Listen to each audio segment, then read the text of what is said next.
My friends, there is a new We Didn't Start the Fire by Fall Out Boy, and my god, I did not expect this to be happening here in 2023. But to be honest, I take it as a welcome thing, to be honest. For those of you not aware, it's been around 3 decades since this little ditty came out by Billy Joel, We Didn't Start the Fire, and obviously I can't exactly play everything on here because this is YouTube, and I can't let the audio from it appear in here because I don't want everything to be taken down. But I'll do what I can and kind of skip through the video because We Didn't Start the Fire is a song that chronicled cultural and historical events that occurred from 1949 all the way through 1989, and its rapid-fire lyrics took listeners effectively through a time machine with references to figures such as Harry Truman, Marilyn Monroe, and events like the Korean War and Woodstock. And now, here we are in 2023, and lo and behold, we have a new one by Fall Out Boy. With the single cover art reading, and I quote, a Fall Out Boy cover of the Billy Joel song We Didn't Start the Fire, covering newsworthy items from 1989 all the way through 2023. And in the new lyrics, where it rapidly lists off things, it's going to refer to things like MySpace, the Mars rover, Jeff Bezos, different things like that that are relevant to the more current day and age than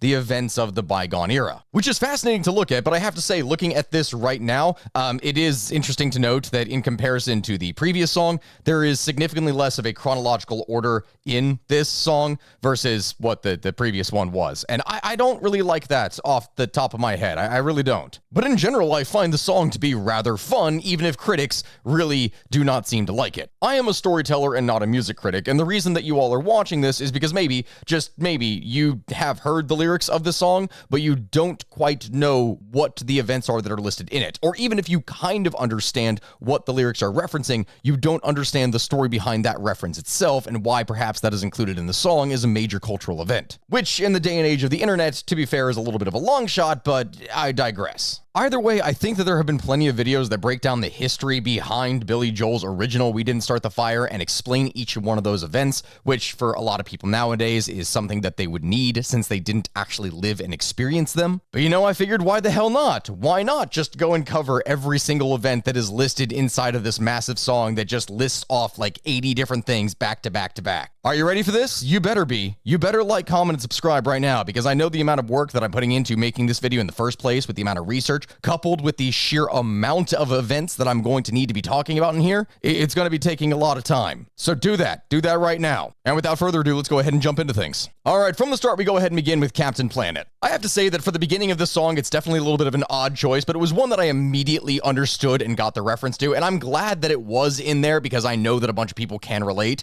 For anyone who does not know what Captain Planet is, you are definitely missing out, because Captain Planet and the Planeteers was a cartoon show that was produced by Ted Turner and Barbara Pyle, which aired from 1990 all the way through 1996, and this was a very special and unique show. The basic premise of the show is that you have the spirit of the Earth, Gaia, who goes and gives 5 rings to 5 teenagers from around the world who are going to combine their powers, with each one representing a different aspect of the Earth and, I guess, good energy. And they're going to fight all of the ecological evils of the world with their power combined, and when they combine all of their powers, it creates this blue-skinned figure by the name of Captain Planet, as the name is called. The show at the time was widely acclaimed for tackling rather difficult subjects, things like pollution and poaching, deforestation, even HIV and AIDS. Like that was something that you didn't really see children's show talking about in the 90s. But it wasn't just doing this in an educational way, it was doing it in a fun and entertaining way that kids loved. I mean, I myself know that I really loved this as a kid,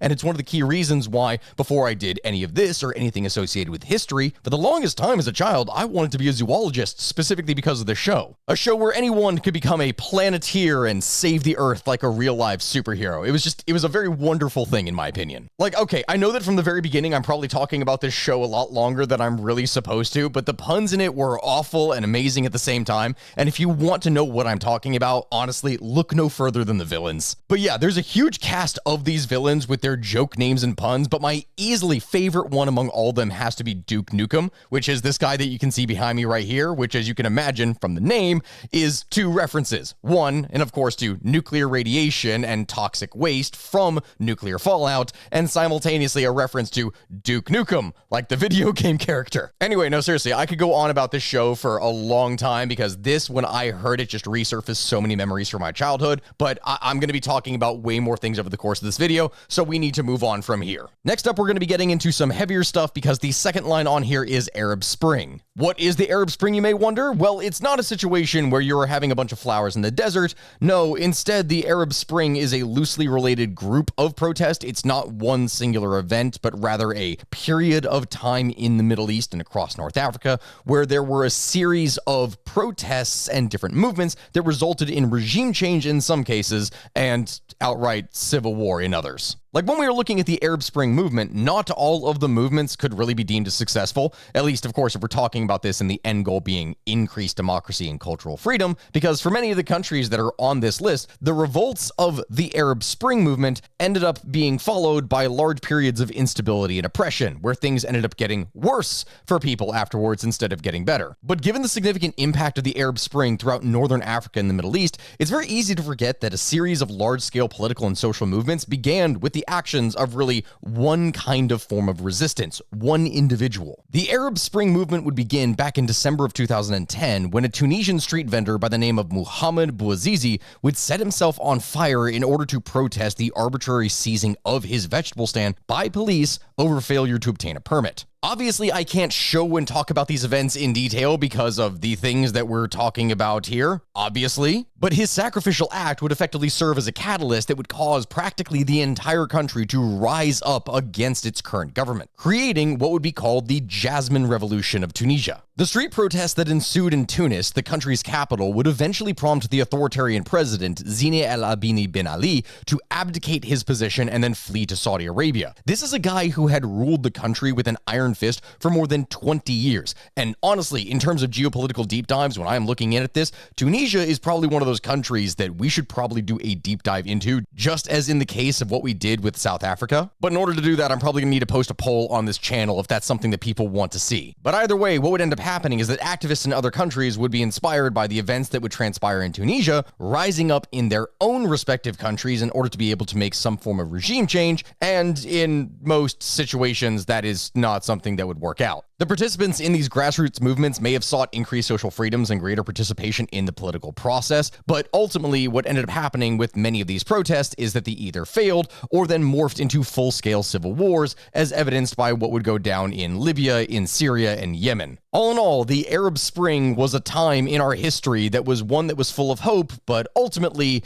in most cases, didn't quite pan out that way. History is never really a clean subject when talking about these things, and that is probably something that deserves a full video in and of itself, because there's no way in hell that I can go into as much detail as I want to on here right now. And speaking of things that are not clean and more heavy-handed stuff, the LA riots and Rodney King. My God, I'm really making a speed run right now at this point here for whether or not I want this video to be demonetized. Again, this is probably something that will deserve its own video, but let's go ahead and explain. The Los Angeles riots of 1992 were a major outbreak of violence, of looting, and arson in the city of Los Angeles that specifically began on April 29th, 1992. This being in response to the acquittal of 4 white Los Angeles policemen on all but one charge connected with the severe beating of an African-American motorist by the name of Rodney King in March of 1991. As a result of several days of rioting, more than 50 people ended up being killed during this, with more than 2,300 injured and thousands arrested. This was such an insane event that occurred at the time that around 1,100 buildings were damaged, with the total property value of damages being around $1 billion,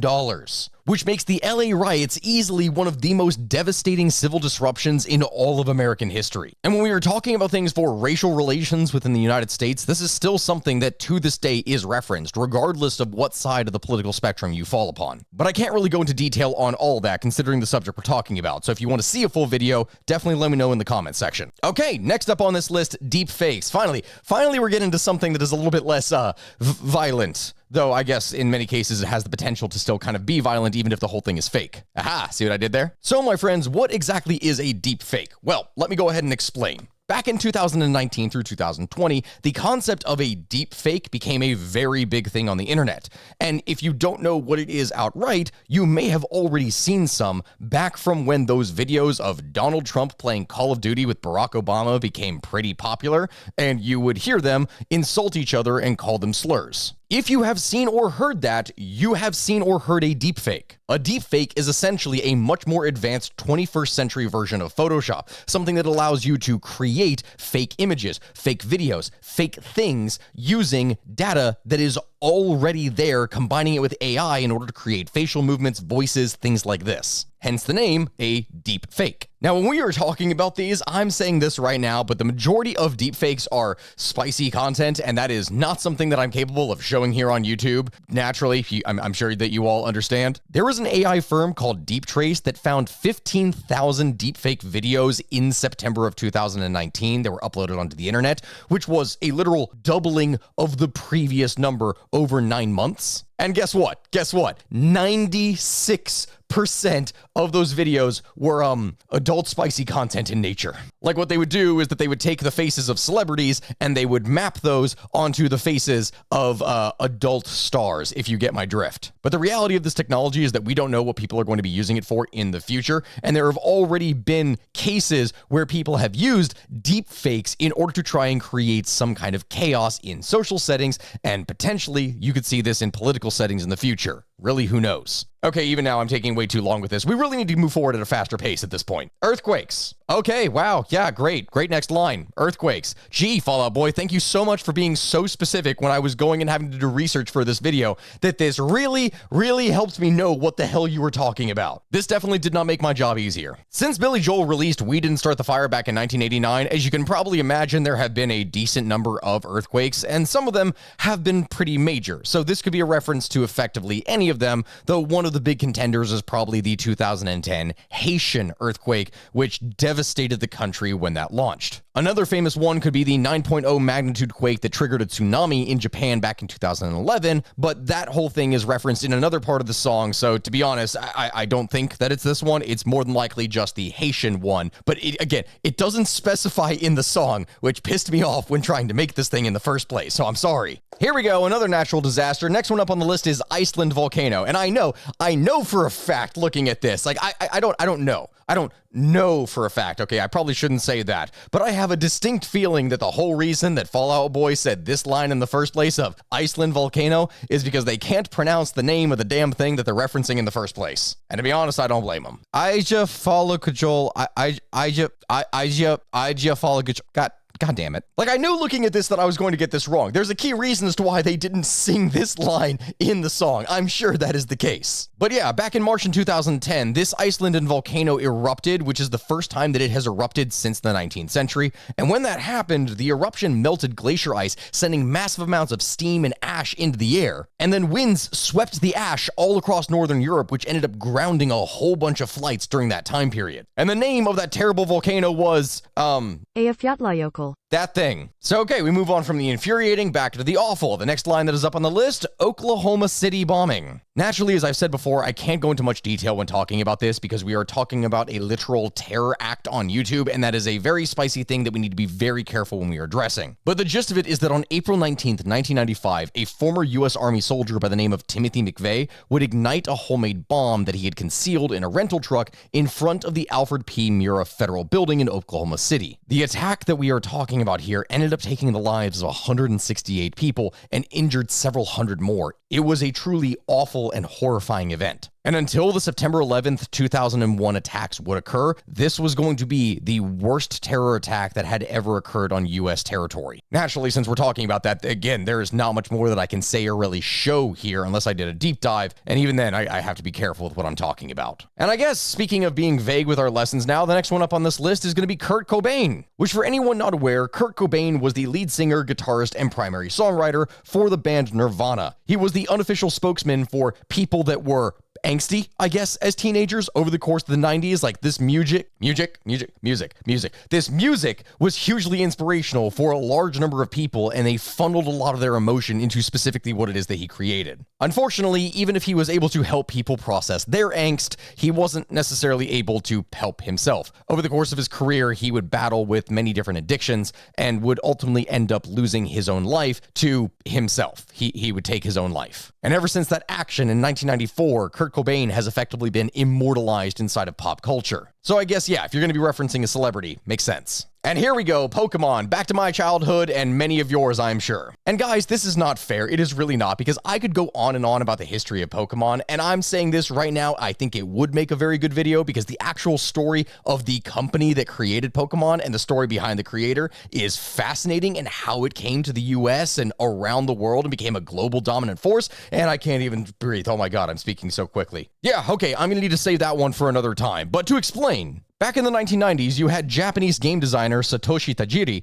who would go and create the first concept for pocket monsters, which is now known as Pokemon. In 1996, Nintendo would go and release the first Pokemon video games of Pokemon Green and Pokemon Red, which would later then be localized to Pokemon Red and Pokemon Blue. And Pokemon, from this point on, and really going on for the next several decades, even until now, has become a cultural icon that has dominated media across the world. I mean, we're talking Pokemon games. We're talking trading cards, a massive movie franchise, and even the ability to sleep. Wait, hold on, what? Yeah, no, Pokemon has gotten itself involved in pretty much everything. I'm definitely going to need to cover that here in the future. That would make a very fun video. But either way, I'm sure that for anyone watching this, you know exactly what Pokemon is. It's something that has transcended cultures to become an icon for people of this era. And that's really all I can say on it. All right, next one up on the list, Tiger Woods. If you are looking at the history of golf, Tiger Woods was definitely the guy that you had to beat over the course of the 90s and the early 2000s. This was a person who was the dominant force in the sport by far. With easily one of the most impressive amateur careers in golf history that was immediately followed by a prestigious run in the professional circuit, this guy was, again, a dominant force inside of the sport. And despite the fact that over the years there would be a lot of media scrutiny surrounding his personal life and antics with his wife, or I guess I should say ex-wife at that, he is still considered to be one of the greatest golfers in all of history, having tied the record for the most PGA Tour wins with 82 of them. Next one up, the first social media, MySpace. Which, yeah, okay, I'm not saying that MySpace was the first social media, but it was the first ever large-scale social media, you could say. I'm sure that for a number of the Zoomers that are watching this, they never had a MySpace. Hell, they may not even know what MySpace is. I myself, even growing up, though I was born in the 90s, never had a MySpace. But this is something that was created by Tom Anderson and Chris DeWolf back in the year 2003, and MySpace was one of the first massive social networking sites. The platform had effectively peaked in popularity between 2005 and 2008 with tens of millions of users, but ultimately it is not something that would end up lasting. Because of the introduction of things like Facebook and Twitter and other alternative social media platforms, MySpace is something that gradually fell to the wayside over the years, and even though it is still technically something that exists to this day, it is a far cry from what every single other media platform now on the internet is. You know, guys, actually, I'm wondering this right now. Like, I kid you not. I know, a little bit breaking the video. I understand, but I'm wondering right now, what if we created MySpace? What if we brought that back? Nah, what am I talking about? I'm a YouTuber. I don't use social media. That's not a thing. I don't do that. No, seriously, I forget to message people back all the time, and it like really pisses them off. Either way, back to more serious subjects. Next one up on the list, Monsanto and GMOs. Monsanto, for those of you who may be unaware, was a dominant company in American agriculture that is perhaps best known now for its more controversial use of genetic modified organisms or GMO technology in order to produce crops. It's something that over the years has been something that has been a bit of a blessing as well as a curse for American agriculture.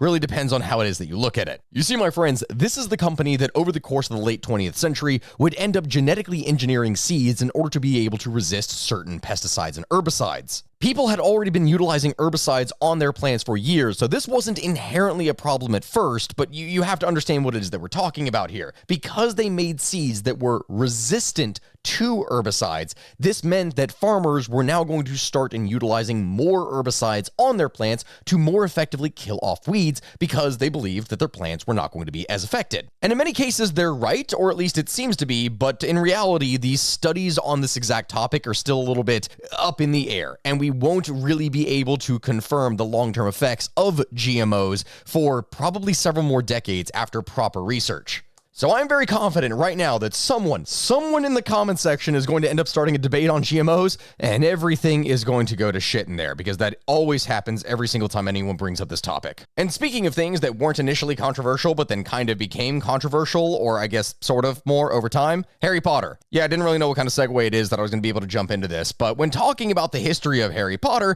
it's something that, of course, you have to mention J.K. Rowling. J.K. Rowling's Harry Potter series is a 7-book narrative that follows a wizard boy by the name of Harry Potter, as you can probably guess based on the name of it, and his battle against a evil being by the name of Voldemort. And it is something that for anyone who grew up over the course of the 90s going into the early 2000s, even today, though I guess maybe less so today since the movies aren't as relevant considering when it is that they were made, this is something that, again, like Pokemon, was a huge cultural force for nerds. The entire series ended up being adapted into 8 movies, all of which were massively successful and were cultural forces in their own right. And due to the success of these productions, it has also resulted in the production of a lot of games and simultaneously an entire section of Universal Studios that is specifically dedicated to Harry Potter, like for rides and amusement. Of course, the author and creator behind all of this is J.K. Rowling, and I'm not even going to get into that subject here right now because I know that since this is the internet, if I even show the image of this person behind me here, there's going to be a lot of hate directed towards her. Whether you agree with her or support her or whatever, however you feel, that's kind of besides the point in this whole scenario. What she created was still a massive cultural icon for an entire generation of children growing up. And speaking of being a cultural icon that still had a bunch of negative aspects that dragged down an entire community,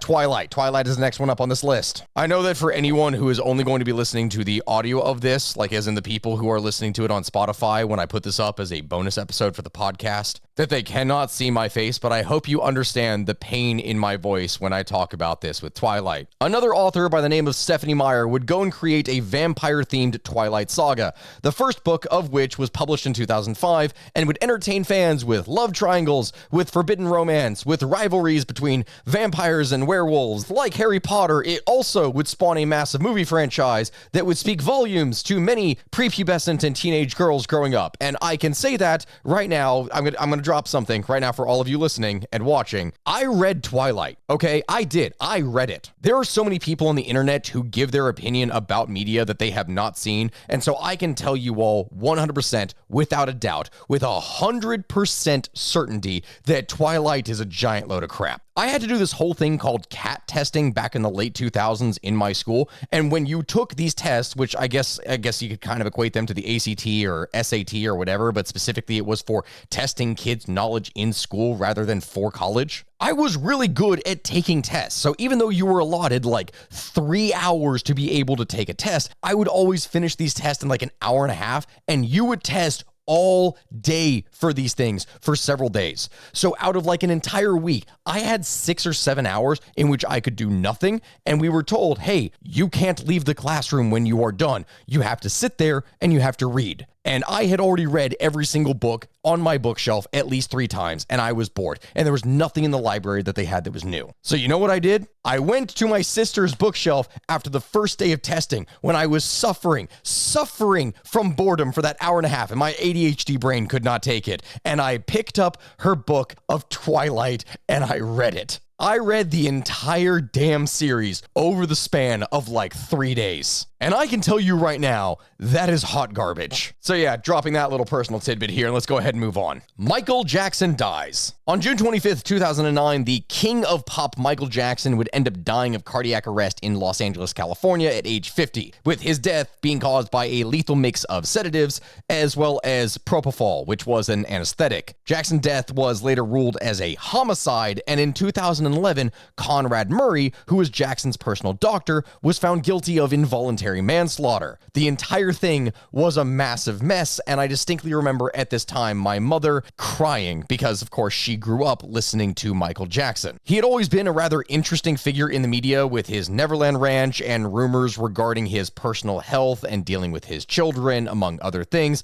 But to be honest, when this whole thing happened, it was just something that shocked the world that he would die so suddenly and immediately. And then speaking of accidents, the next one up on the list, the nuclear accident at Fukushima, Japan. This is another thing that is a rather heavy topic, but it's something that I definitely would like to cover in a future video, as I know that I have touched briefly upon it when talking about nuclear disasters in history. But if you haven't seen any of those videos, then I will say this right now, but the Fukushima incident was in 2011. There was a magnitude 9.0 earthquake off the coast of Japan Japan that triggered a tsunami whose waves would flood and damage the backup generators at the Fukushima Daiichi nuclear power plant in northern Japan. When this all went down, 3 reactors would partially melt, releasing radioactive material into the surrounding area, and over 100,000 people in the vicinity were forced to flee from their homes. This was such a major disaster that over 2,000 people would lose their lives from this incident, and it is a major hallmark in Japanese disaster history. Next thing, Crimean Peninsula. Considering the ongoing war that is going on between Russia and Ukraine, I have to be very careful with what I am talking about here, but I know that I have mentioned in the background of the conflict for something that had occurred back in 2014, and that is the Crimean annexation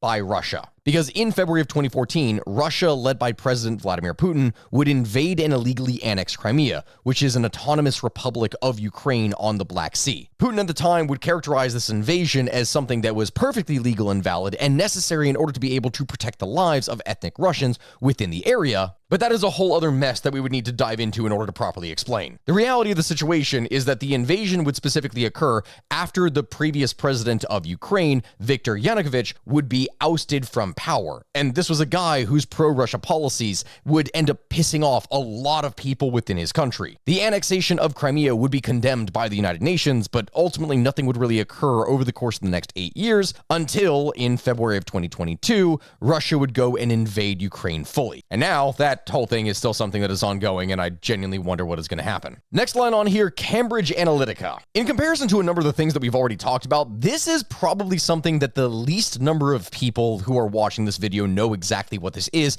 and may not have even heard of it. But in 2018, Cambridge Analytica, which is a British data analytics and political consulting firm, was at the forefront of a national debate in the US about internet data privacy and user consent. The company was under investigation for harvesting data from some 87 million Facebook users without their consent. And it used this data to create detailed profiles of American voters designed to be sold specifically to political campaigns. When everyone was talking about data and privacy in the late 2010s, right before the COVID-19 pandemic, this is specifically the thing that ended up kicking off all of that. But of course, we're talking about data and privacy, something that is still a bit of a debate and a problem in today's day and age. And no, I'm not going to jump in here with an ad for some VPN right now, though really, at this moment, that would be a really good time to launch into it. I know you're looking at me like he's going to do a NordVPN or some other kind of ad in here. Nope, I'm not, but it would have been great. I'm not selling you all anything this time, except my face and maybe my voice. Really depends on where you're listening to this. Okay, following after that, next one up, Kim Jong-un. I have covered a little bit of stuff about Kim Jong-un before, but not necessarily all that much, as I've usually focused more on the history of North Korea going back into like the 80s and 90s. But Kim Jong-un is the guy who in 2011 would end up taking over from his father, Kim Jong-il,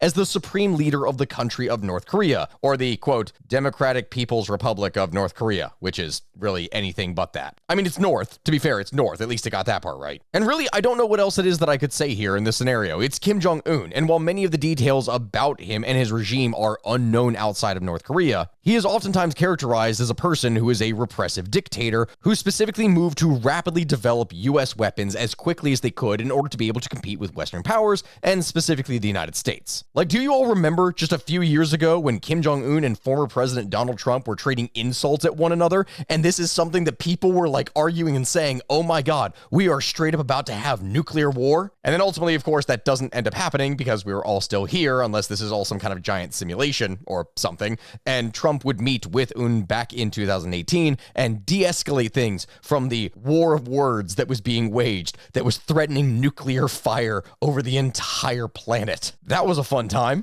But okay, lighter subject next, Robert Downey Jr. Or specifically, the line goes Robert Downey Jr. Iron Man, because that is the key reference that I'm sure that everyone who is watching is familiar with Downey Jr. as being. He is Iron Man from Marvel, like from the Marvel movies, the Avengers, all of that. He is the guy that would effectively end up kicking off the series that would spawn everything that we see for modern Marvel. Or I guess I should just say Marvel, because modern Marvel is something that I'm not going to get into it. I know I'm not going to get into it, but modern Marvel is something that is a little bit infuriating at times. Just a little, I'm going to say. But either way, we don't really need to talk about that. This is the guy who would star in Iron Man and start the entire thing, and that's really it. Now back to the spicy, more war in Afghanistan. This is the line that if you see anyone vibing to a short form of it on like TikTok or anything, it usually starts with specifically this line, more war war in Afghanistan. I laugh, but it's not a fun subject. That is something that is going to need a deeper video. When we were talking about the war in Afghanistan, this is something that you could be talking about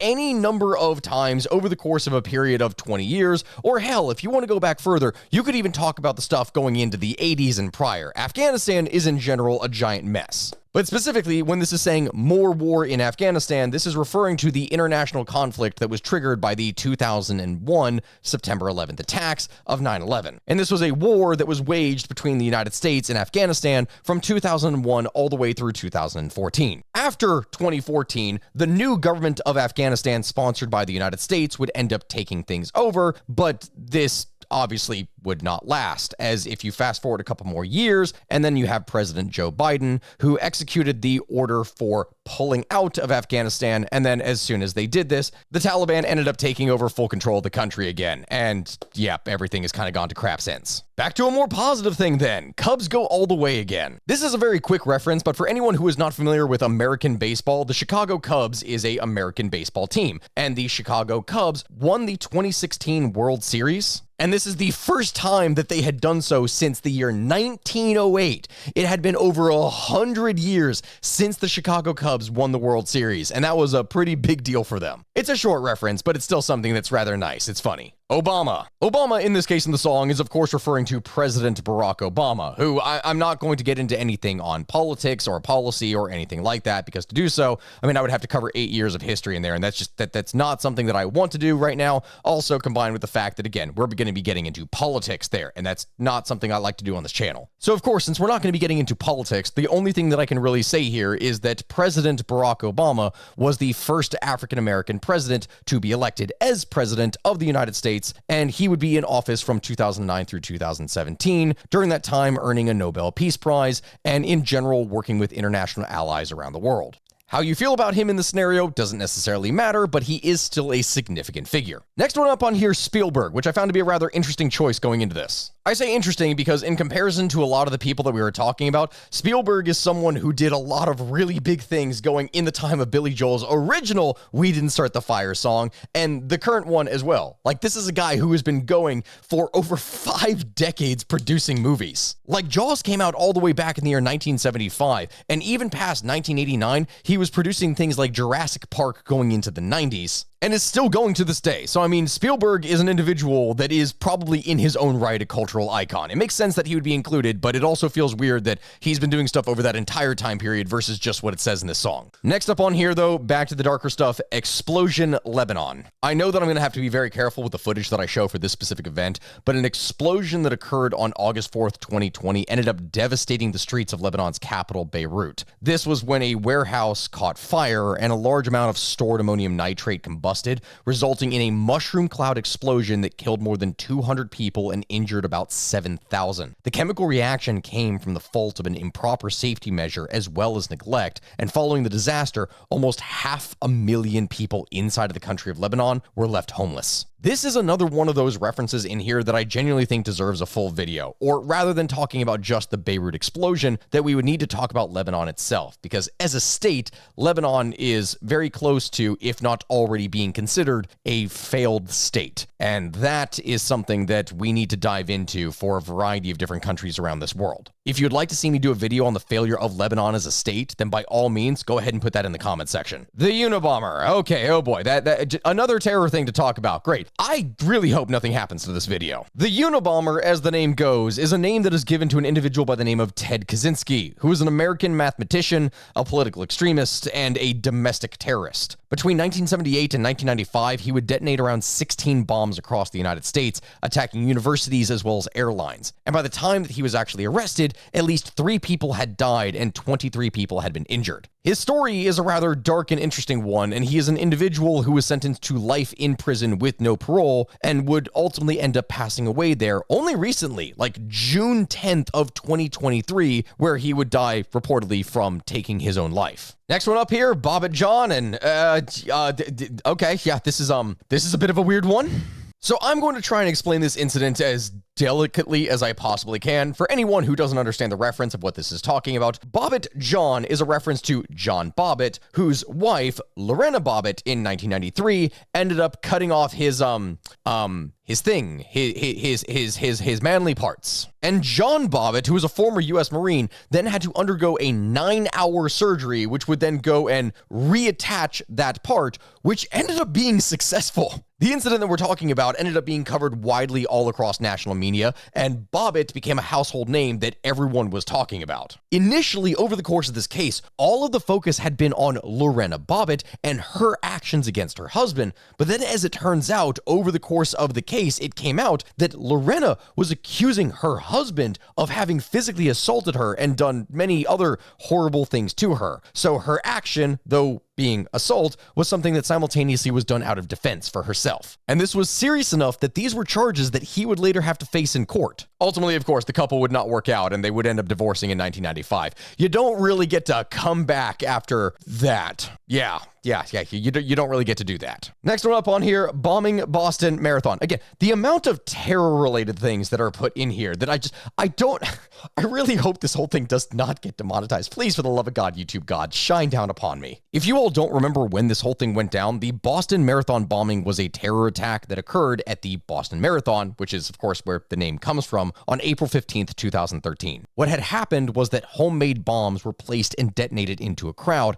and these would injure more than 260 people and kill 3. The perpetrators behind this were actually a set of brothers. You had Dzhokhar and Tamerlan Tsarnaev, who would avoid capture for a few days and make their escape after the bombing, but it was then on April 19th that Tamerlan would die after a shootout with police, and Dzhokhar was later apprehended, and then after being convicted of Islamic terrorism and radicalization, among other different accounts, he would end up getting sentenced to death. Next one up here, Balloon Boy. Do you all remember when this whole thing went down? You might not, which is why you might be watching this video here in the first place, but I'll explain it, because I still remember when this hoax, if you want to call it a hoax, I don't know, the whole thing is still something that is argued about on the internet. In 2009, you had Richard and Mayumi Heen, who reported that their 6-year-old son, Falcon, was trapped inside a released homemade helium balloon. This was something that was shaped like a flying saucer, and it was in the air for a total of 90 minutes. And naturally, when this hit the air, when this hit the internet and the news, people went crazy for it, trying to figure out what was going on and to help. But here's the thing, having not found the boy northeast of Denver where the balloon landed, people began to go out and search for his body, and they searched everywhere. They were using planes, they were using helicopters, they were using massive police, like search teams,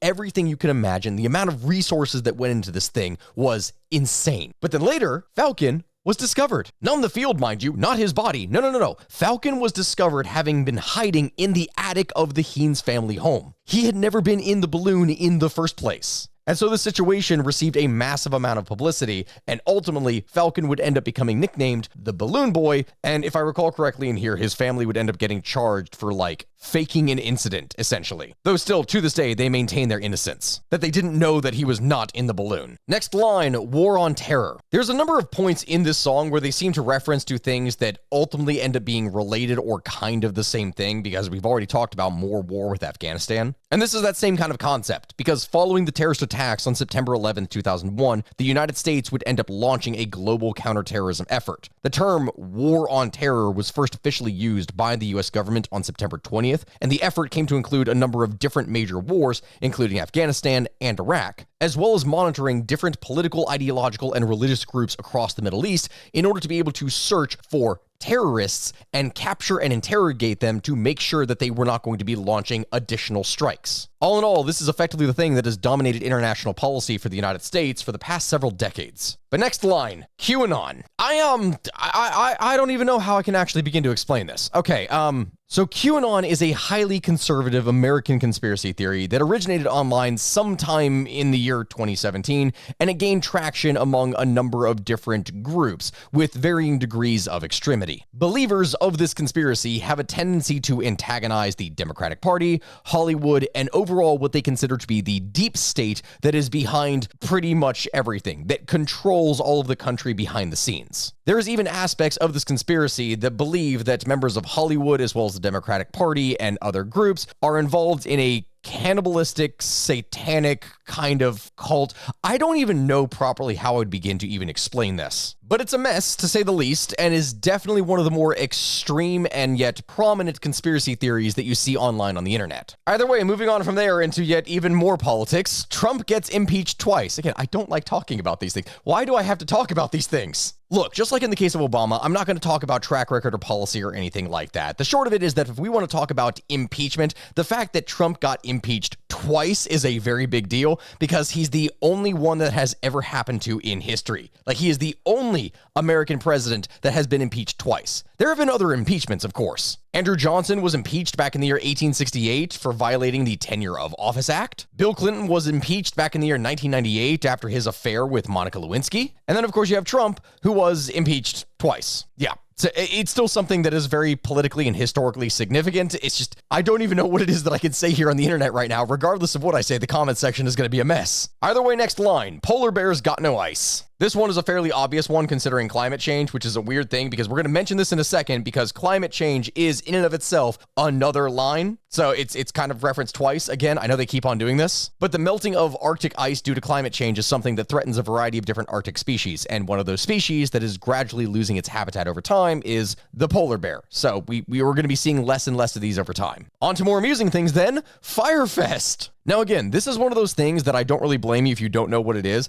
but the Fyre Fest or Fyre Festival was a 2017 music festival that was characterized by a lot of fraud and a lot of crap going down. Like, this is a thing that I swear I could make a full video on this as a dumb event in history because holy crap is the entire story of this thing so incredibly stupid. The entire thing was founded by a con artist by the name of Billy McFarland, as well as a rapper called Jarul, and it was marketed by celebrities, social media influencers, all of this crazy stuff as being this amazing luxury music festival experience on an island in the Bahamas. It was going to be amazing. The eventual accommodations, the infrastructure, the schedule was supposed to be packed and amazing, but it ultimately ended up lacking all of that. Hundreds of millions of dollars worth of lawsuits would follow in the ensuing years, and McFarland would have to plead guilty to fraud charges, and in 2022 was released after serving 4 years of an original 6-year sentence. The entire thing was a complete and utter shit show. Again, if you want to see a full video on that, definitely put it in the comment section. Next one up here then, Black Parade. A lot of people probably aren't going to get the immediate reference, but Black Parade is the title of the third studio album of the American emo pop-punk band My Chemical Romance, which was a very big thing in the 2000s going into the 2010s. And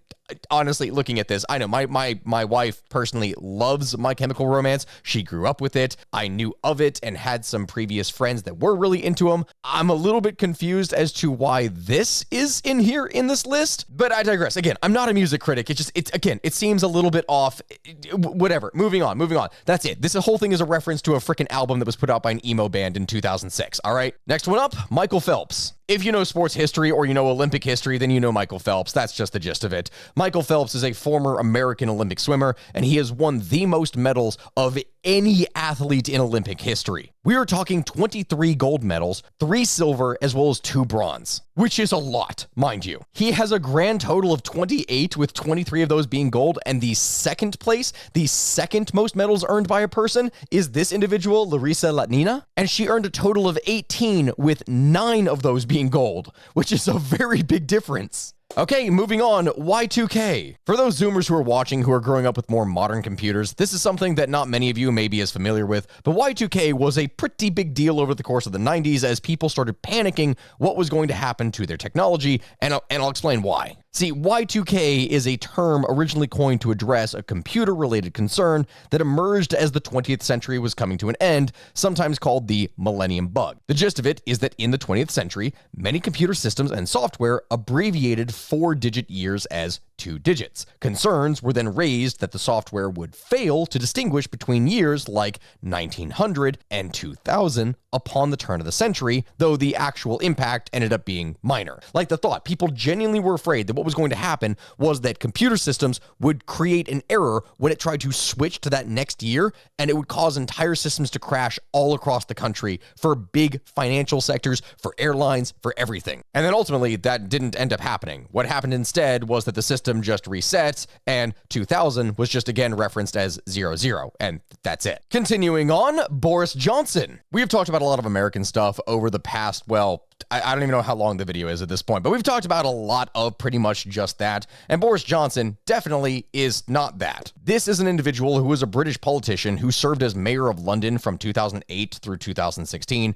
and was elected as the Conservative Party leader and Prime Minister of the United Kingdom in 2019. For many people over the course of the end of the 2010s, this is the guy who is seen oftentimes as the, British Donald Trump, I guess. I don't really know how else it is that I can put it, but that was one of the things that people were saying about on the internet at the time, I remember. And he is the individual who was responsible for facilitating Brexit, which again is another thing that we're going to be talking about here in a little bit. Ultimately, he would only end up being Prime Minister of Britain for around 3 years, because what would happen is that in 2022, allegations would come out that he had violated public health regulations in association with the COVID-19 pandemic, which he denied, but ultimately was then forced to resign in September of 2022. So yeah, that would happen. But then Brexit. Yeah, literally the next line on here. Brexit. This is another one of those things that we are talking about something that is more complex when it comes to politics, and I definitely could do a deep dive into the history of it because it's rather interesting, but the short of it, as many of you are probably aware, is that the United Kingdom is not a member of the EU anymore, but it was. And the reason for that is because in a referendum that was held on June 23rd, 2016,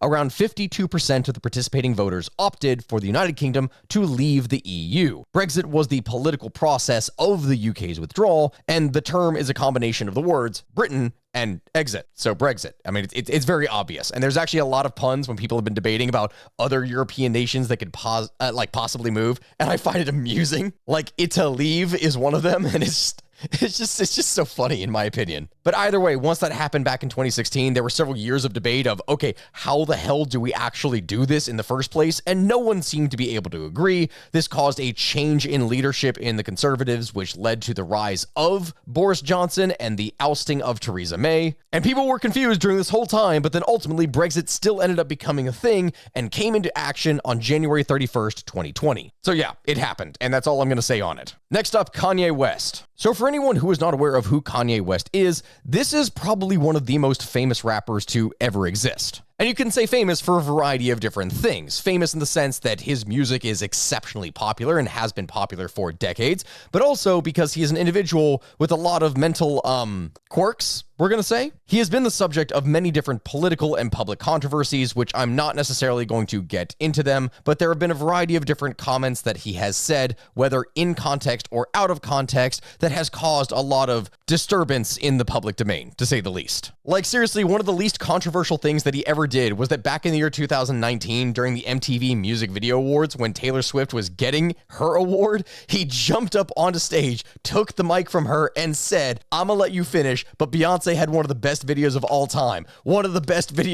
time, and just stole the show from her." Even if you want to say that all this is contrived, he is still an individual that has been eccentric, to say the least. Oh, and hey, wouldn't you know, the next lineup on this list is Taylor Swift, the exact thing that we were talking about here. So another celebrity reference. There's a lot of those. Guys, what do you really want me to say about Taylor Swift? Like, my wife wants Taylor Swift tickets to this day, and I can't afford to drop $2,000 to $3,000 per ticket from frickin' scalpers that are trying to scam us for as much money as they can to get to see her in concert. I don't care. She's an American singer and songwriter whose success has been massive, and there's no way that I can understate that. She is easily one of the most successful artists, male or female for that matter, that has ever existed in American or even human history. She is the very definition of a megastar. Next up on here, Stranger Things. Stranger Things is one of those shows that when it came out in 2016 pretty much took the world by storm. It was a very big deal when it came out, with everything in it being kind of a throwback to the 80s. The short of it, to sum it up very quickly, is that over the course of several seasons, in a small Indiana town and beyond, there would be several friends who would go about and investigate a series of things that were happening in their town,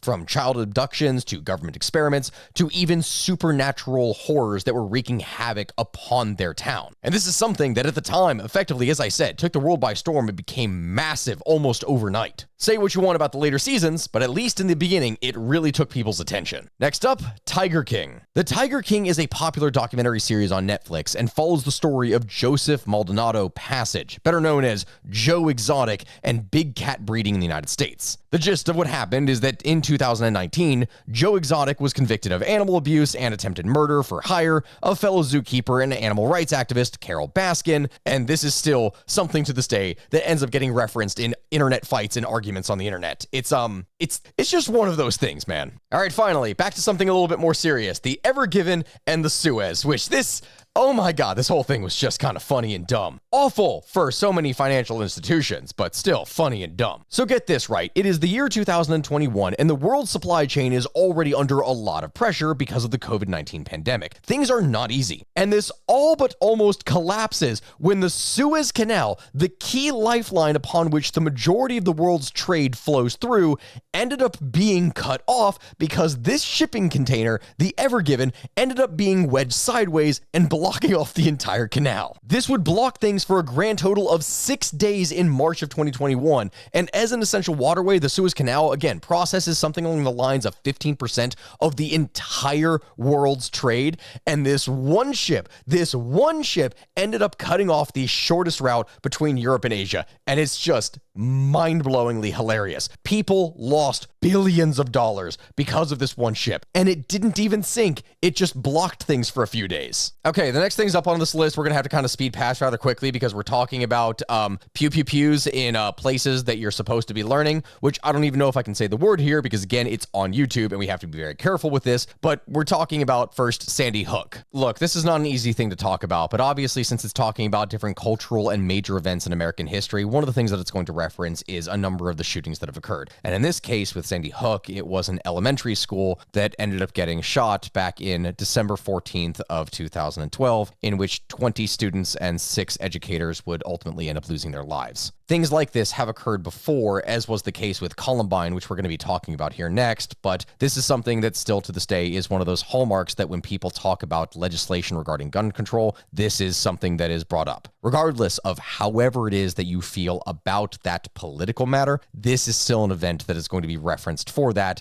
because of just how horrifying it is. The next one that we would be talking about in the scenario, even though it took place earlier back in 1999, is Columbine, something that is still referenced to this day, and in that shooting, you would have 12 students get killed, along with an educator, before ultimately the assailants would turn the guns upon themselves. And again, this is something that is still referenced to this day. Next one up on here, Sandra Bland. Again, I can't really say much on these things, but the gist of it is that on July 13th, Sandra Bland, who is a 28-year-old African-American woman, was found hung inside of her jail cell in Waller County, Texas, and her death was ruled as self-inflicted. Bland had been arrested 3 days earlier on the charge of assaulting a public servant, and it resulted from an argument between Bland and a state trooper who had issued her a citation for failing to signal a lane change. Her death would ultimately end up inspiring and creating the 2017 Sandra Bland Act, which tried to stop anything like this from occurring again. And so moving on, the next one up on this list is Tamir Rice, which puts us right back into the exact same position that we've been in, talking about things that I don't know how safely I can talk about them. This, for anyone wondering, is Tamir Rice. If you have not heard the story of Tamir Rice, it's not a pleasant one. The gist of it is that on November 22nd, 2014, a 12-year-old boy by the name of Tamir Rice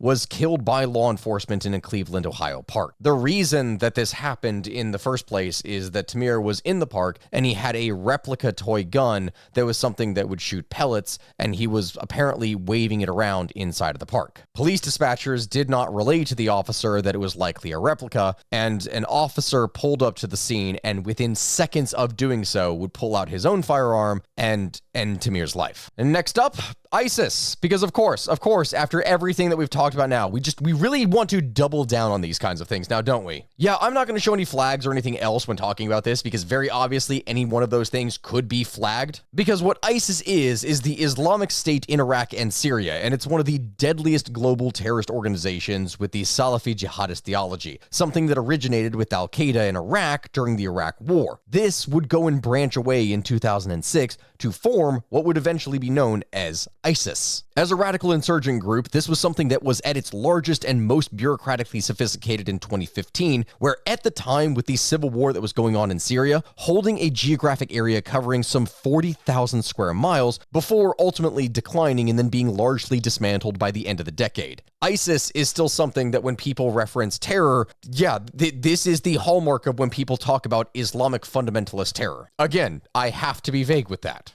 And hey, okay, moving on from ISIS, we're talking about LeBron James, because yes, that's a transition. Yeah, LeBron James is one of those individuals that is widely considered to be one of the greatest basketball players to ever exist in history. He has played on teams that have won the National Basketball Association or the NBA championship, something along the lines of 4 times. In 2012, 2013, 2016, and 2020. And at the same time, besides those championships, he has the record within the league of the most points ever scored since 2023, having scored over the previous record of 38,387 career points, which, as you can imagine, is quite a lot. Next one, Shinzo Abe blown away.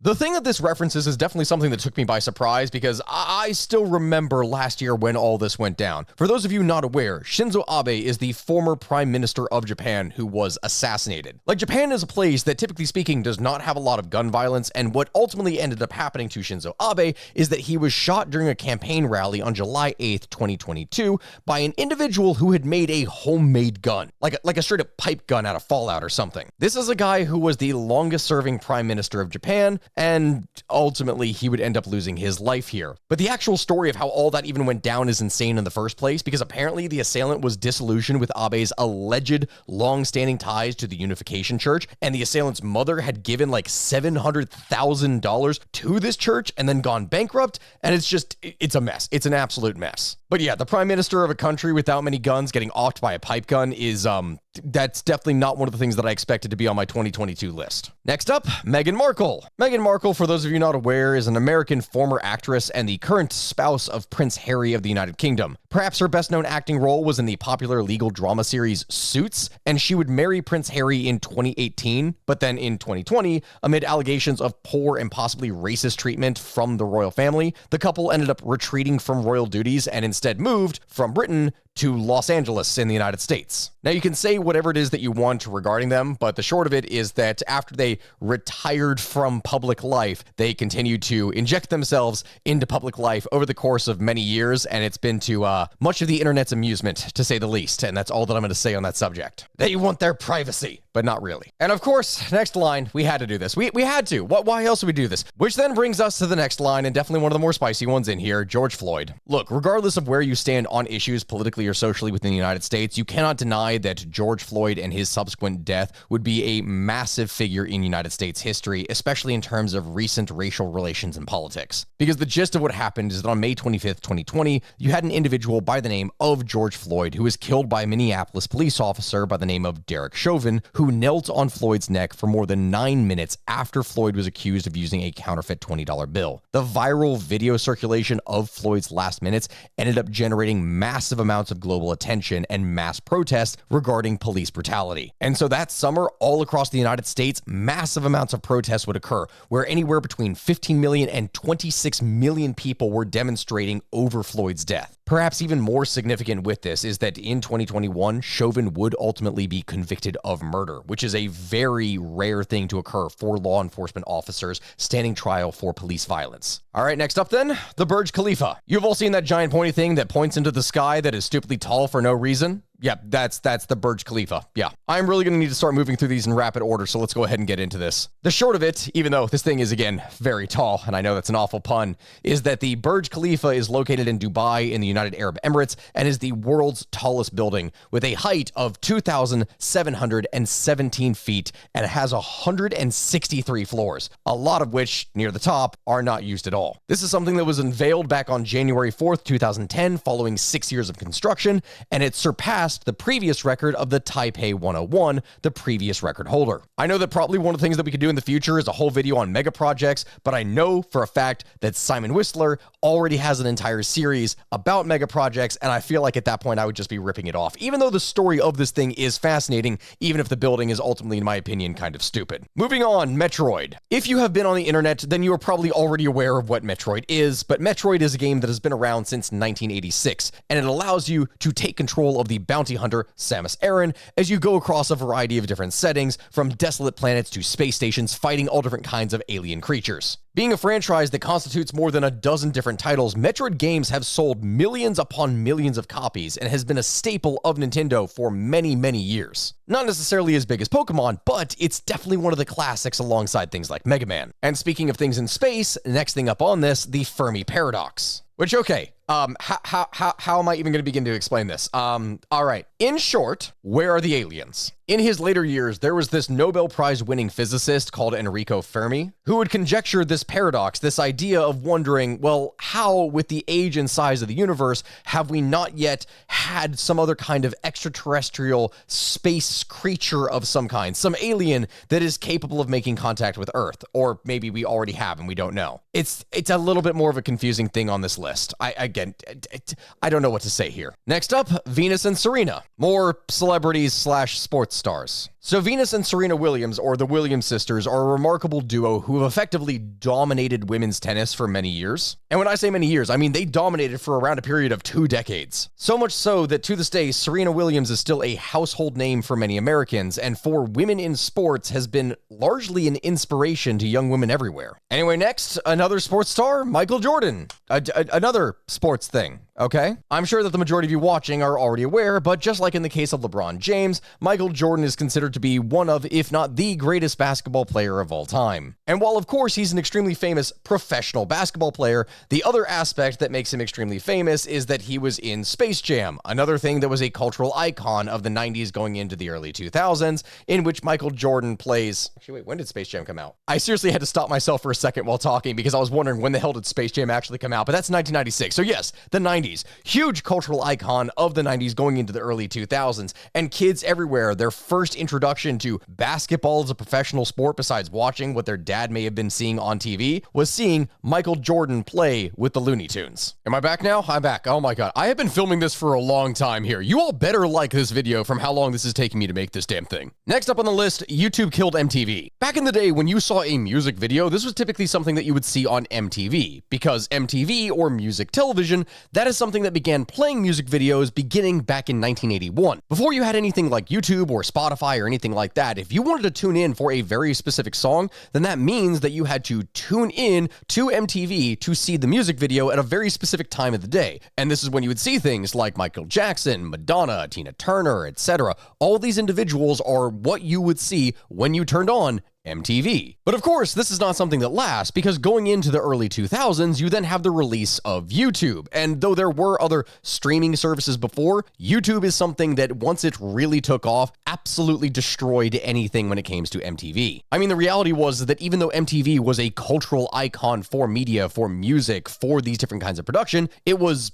obsolete very quickly, only really being good for a period of around 15, maybe 20 years. I mean, after all, with YouTube, as you all are aware watching this right now, you can just click on something and watch it as is immediately whenever it is that you want. So there's really not much else to say except this is how people used to watch YouTube back in the day before YouTube was ever a thing, for those that were looking up music. Next up on the list, SpongeBob. Okay, this is another one of those examples of like, why was this put in this song? I don't really get it. Like, I know SpongeBob. Obviously, I grew up watching SpongeBob. For anyone who is not familiar with this, SpongeBob, the character that you can see behind me here, this yellow sponge, this is part of a Nickelodeon's children cartoon that first debuted back in 1999 called SpongeBob. And even now in 2023, this is still something that is to this day being created, though there is definitely some discrepancy when it comes to the original creator of SpongeBob versus what it has become, but that's a whole other thing and kind of besides the point. Just like in the case of Black Parade, it just seems very odd that this specific thing was put in there, but I digress. I'm not a critic for it. Next up, Golden State Killer caught. This is again one of the more serious things that is in this video, but for nearly 4 decades, government agencies were simply unable to locate the individual that was known as the Golden State Killer, a person who committed more than 13 murders and kidnappings, along with nearly 50 different cases of assaults of the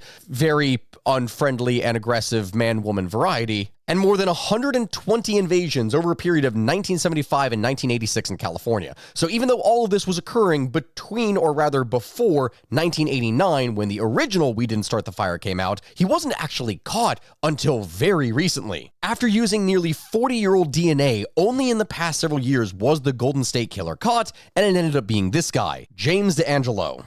Back in the year 2020, he would end up pleading guilty in court and was sentenced to 11 consecutive life terms in prison. Naturally speaking, without parole. Next line, Michael Jackson 45. And again, this is another one of those things that I wonder, why the hell is this in here? Because they already put in Michael Jordan. Like, okay, this one physically does bother me. In comparison to anything else that we've seen in here, this bothers me because it is a straight up repeat. But the reference that they're talking about is, again, the basketball player Michael Jordan, who for a time would switch his iconic number from 23 to a number 45 jersey. This being after a 2-year break in which he had gone and decided to play baseball instead of participating in the NBA, which is a whole other weird thing that even happened in the first place. And he would say that he did not want to return to the basketball court wearing the last number that had been seen by his father, who was murdered in the year 1993.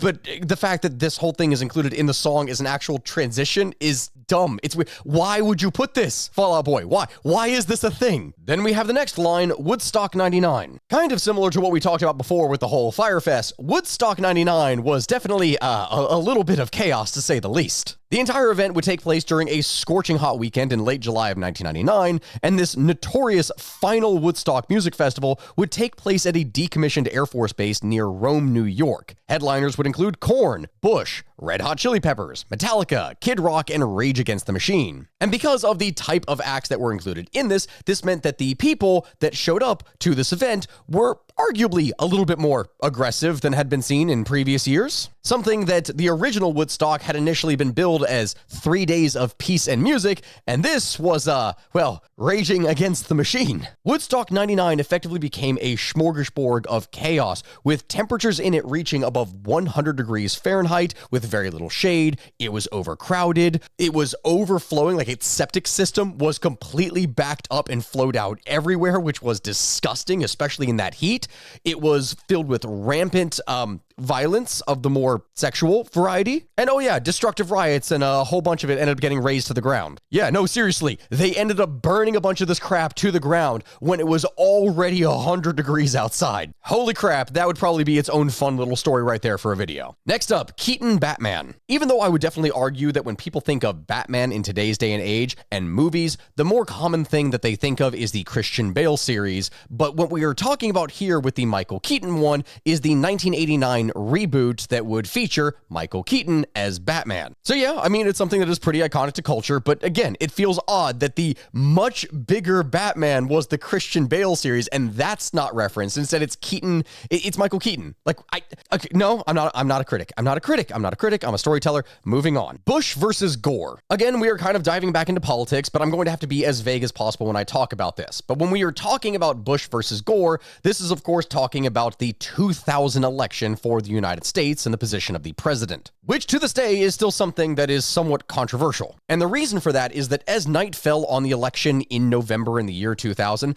a clear winner of it had not exactly been decided here. In fact, what ended up happening is that Americans had to wait for more than a month, all the way until December 12th, for a ruling from the Supreme Court in order to determine the presidency, because it was just that close, and there was a lot of controversy over who was actually the winner in a number of different states. Was it going to be George W. Bush, or was it going to be Al Gore? And after a bunch of legal battles and protracted ballot recounts and all this other crap, the Supreme Court ended up deciding by a matter of 5-4 that there was going to be no further recounts or anything, and that Bush had won the election. This being because they ended up giving him the electoral votes that were necessary, even though Al Gore had, technically speaking, won the popular vote. Again, one of those things that's a little bit more controversial to this day when it comes to the American election system, but I will leave you all in the comments to decide what it is that you feel about that. Okay, entering into the home stretch, next up on this list, we have Elon Musk. You all know who it is that we're talking about. It's Elon Musk, the owner of Tesla and Twitter, though I guess Twitter is now considered to be X, and is the individual that, well, has been rather popular and or spicy on the internet. There's a lot of different things that you can say about him depending upon how you feel.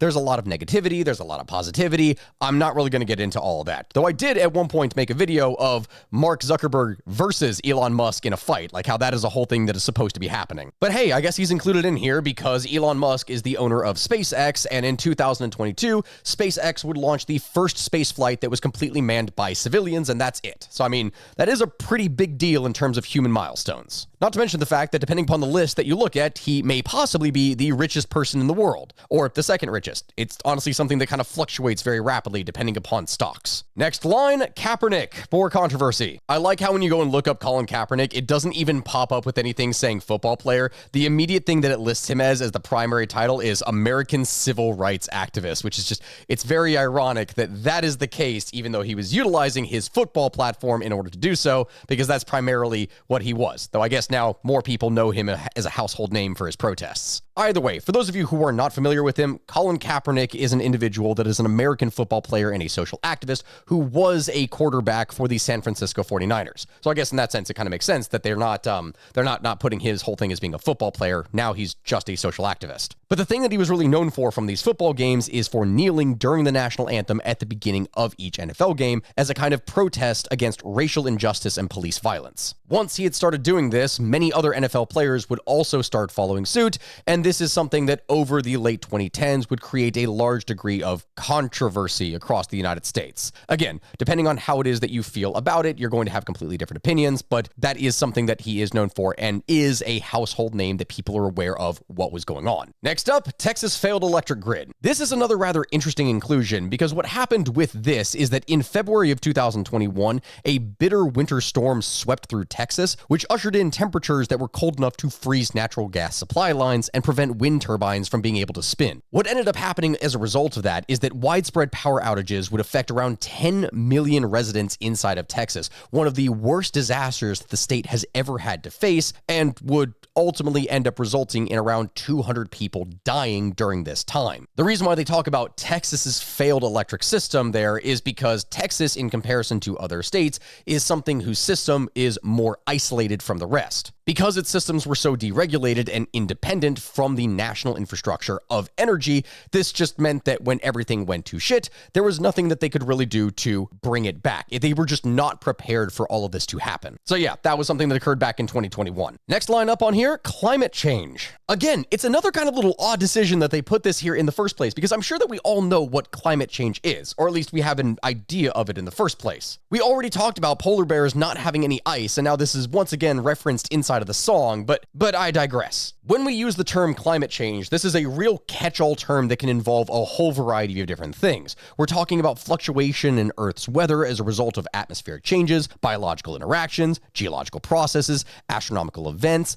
etc., etc. There's any number of things that this could refer to, though in more of the recent times, this is specifically referring to the effect upon the environment and weather based off the industrial actions of humans. Like, obviously, this is still something that if you just even open up the news anywhere now today, you're going to see some kind of fight that is occurring somewhere in the world over climate change. That is a genuine concern that a lot of people have, or they just dismiss. It really depends on what side of the political aisle and your beliefs that you have. Again, it seems just really odd that they would include this, but then also the polar bear line. Like, it's the same damn thing. Next one up here, white rhino goes extinct. This right here is another sad one because northern white rhinos are thought to be extinct in the wild, and only 2 females when we are talking about this creature remain in captivity. The last male of this subspecies ended up dying in March 19th of 2018 due to complications from, well, old age. Over the years, rampant poaching for their prized horns led to the rhino's dire situation, and Najin and Fatu, the mother-daughter survivors, are kept under armed guard in Kenya in order to be able to protect them. But this specific subspecies is something that is going to end up dying out. As of 2020, there were around 10,000 wild southern white rhinos, but despite this population success, the subspecies of northern rhinos is, well, that thing is basically gone. Next up, the Great Pacific Garbage Patch. And no, we're not just talking about California. I do not think that the name in this case could be more literal, because what we are talking about, for those of you who are not aware of it, is a gigantic patch of garbage that is just floating around in the ocean that is quite literally the size of France. And no, I'm not kidding. So sailing from Hawaii to California, there was an individual by the name of Charles Moore who discovered the Great Pacific Garbage Patch back in the year 1997. And the way that this thing formed is that 4 currents would form a vortex between the coasts of Japan and California, and swirling debris toward 2 patches near each respective coast. The eastern patch off the coast of California is some 620,000 square miles of detritus, nearly 3 times the size of France. In 2018, the nonprofit environmental engineering organization, the Ocean Cleanup, performed an expansive study on the patch, revealing that it is composed of an estimated 1.8 trillion pieces of trash weighing around 87,000 tons. The patch includes an immense amount of microplastics that leads the water to have a more milky quality, and all around the entire thing is disgusting. And when they talk about pollution in the oceans, and you think, oh yeah, no, my stuff, like, it's just going to float somewhere in the world, that's where it floats up. Like this is where it comes to. Like this thing, this giant patch in the middle of the ocean. Next up, Tom DeLonge and aliens. Another celebrity and musician that managed to make it into this list, Tom DeLonge is an American musician and a founding member of several pop-punk bands, often serving as the lead vocalist and guitarist. He has a on-again, off-again relationship with his most successful band, Blink-182, playing with 2 other groups during breaks, such as Boxcar Racer and Angels and Airwaves. But I guess the reason why he made this list in the first place, and why it specifically says for aliens, is because he has been involved for many years in research specifically to try and find extraterrestrial life. So yeah, he would enlist the help of experts and government insiders and anything he could to try and find aliens. So yes, that's why he's there. All right, next up on the list, speaking of space, the Mars rover. This is one of those huge milestones in human development and space technology, because NASA would develop 2 rovers named Spirit and Opportunity, specifically to analyze Mars geology and uncover possible traces of water. Both of these rovers would land successfully on Mars in January of 2004, and although each was only designed for a 90-day mission, the rovers ended up being operational for years. Spirit would cease transmitting to Earth in the year 2010, followed by Opportunity in 2018. And the missions, well, I mean, these things were a success. It was a really good thing. I mean, this is one of those things that is still referenced in a lot of science books, and for recent history is a pretty big deal, as NASA was able to conclude that, yes, water did historically exist on Mars in sufficient quantities to sustain microbial life. Like, they figured that out. It's a pretty cool thing. Next up, Avatar, which is also kind of space, but media, again, not really. I guess it varies. The bigger news in recent years was that there was an actual sequel to Avatar that was released with The Way of Water, but the thing that this is referencing in the first place is more than likely going back to 2009, where the original Avatar movie with the blue-skinned people fighting for their independence and for their resources on their planet came out in the year 2009 and completely smashed all box office records. Like, at the time that this thing came out, it was the highest grossing film ever made, making something along the lines of $2.9 billion. The sequel, Avatar: Way of Water, then came out here this last year in 2022, and though it was big, definitely wasn't as groundbreaking as the first one. But I mean, this was still a cultural phenomenon that went wild when it first came out. Next up, self-driving electric cars. I suppose that this is another one of those things that kind of could be included under Elon Musk, but there's a lot more other companies besides Tesla that are involved in this. The last decade has seen quick advancement in autonomous vehicle technology, and notably Tesla, as I said earlier, released its autopilot feature in 2014, which gave Model S vehicles the capability to autonomously steer, adjust speed, and brake. Other vehicles would include the 2022 BMW iX and the Ford Mustang Mach-E with similar support features. This is just something that over the years has developed as time goes on, and we really don't know how things are going to turn out as more and more companies and governments are turning to electric vehicles instead of gasoline and oil, but then it creates this whole other controversy when it comes to electric vehicles and batteries and lithium sources and environmentalism, and, well, at this point I'm pretty much rambling, but you get what it is that I mean. The fact that we have autonomous electric vehicles now is still a very big deal for the modern human day and age. Another technology, SSRIs. Now guys, I know for anyone watching, I'm not a doctor. I'm not even going to try and spout a whole bunch of medical jargon at you, but SSRIs is a thing that specifically relates to people with depression, or among a number of other medical disorders or issues. What this is, to break it down, as you can see it here, is selective serotonin reuptake inhibitors. And this is a type of medication that is typically used as an antidepressant. Over the years, this has become very common and is one of the first choices that people and doctors will turn to because it's fairly reliable, it has minimal side effects, arguably, and by raising serotonin levels in the brain, SSRIs have proven to be pretty effective at treating a variety of different mental disorders, which seem to become more and more common in the human race as we go on with time. That's a whole other debate to talk about right there, and I'm not going to make that argument. Next line, Prince and the Queen die. I don't necessarily really know how it is that we can interpret this one. Considering that it just says Prince, I'm thinking that that is referring to Prince, like the singer and artist, like in the case of Michael Jackson, who this guy died in 2016 and was a very famous pop star going into like the 80s. But then I guess the bigger component of that is that you have Queen Elizabeth II, the United Kingdom's longest reigning monarch, who would die on September 8th, 2022, which I find it very funny that considering that the next line in here is going to be the last thing, that it does not mention Betty White. Like, I don't understand how among all these things in this entire series that we are talking about Queen Elizabeth II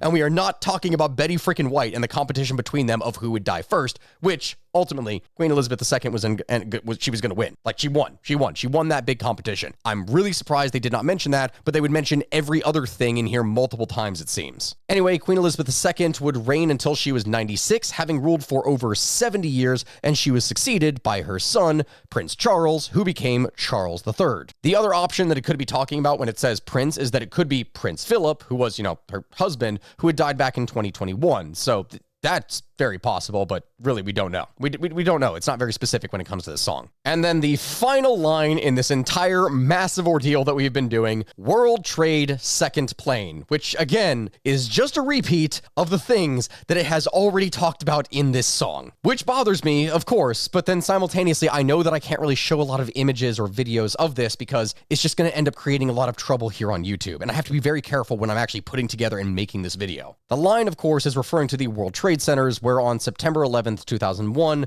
terrorists would end up flying planes into the buildings and bringing them down. I don't know what else kind of detail I could really bring into this, but when we already talked about the line War on Terror, it's the same thing. Like, this is what would start the War on Terror. This was the catalyst that would lead to everything that we have in the modern day and age and all of America's involvements in the Middle East and international policy for the last 20 years. It really centers back to this. So I guess as a final line to be placed in the song, it makes a lot of sense. I can't go into detail about this, obviously, because Lord knows I don't know what's going to end up happening with all this video. But either way, in the end, that is the end. That is the final line that is in here. We have gone through every single reference that is put in this song. And I will say this at the very end of this episode here. Like I said in the beginning, though it's definitely a fun song and is enjoyable to listen to, when you actually go and analyze the lyrics, it's just not nearly as strong as the first one, both in the sense that the chronology of it is not nearly as good. It focuses more on trying to make rhymes, even though a bunch of them do not work in the first place. But the bigger issue is that, in my opinion, a bunch of the events are just repeated again and again, versus other more varied historical or cultural significant things for, say, the Western world in general, versus mostly America, which it seems to prioritize and focus heavily on. But hey, again, guys, I'm not a music critic. I'm not at all. And there's no way over the course of this that I was able to actually play the song for you all to listen to.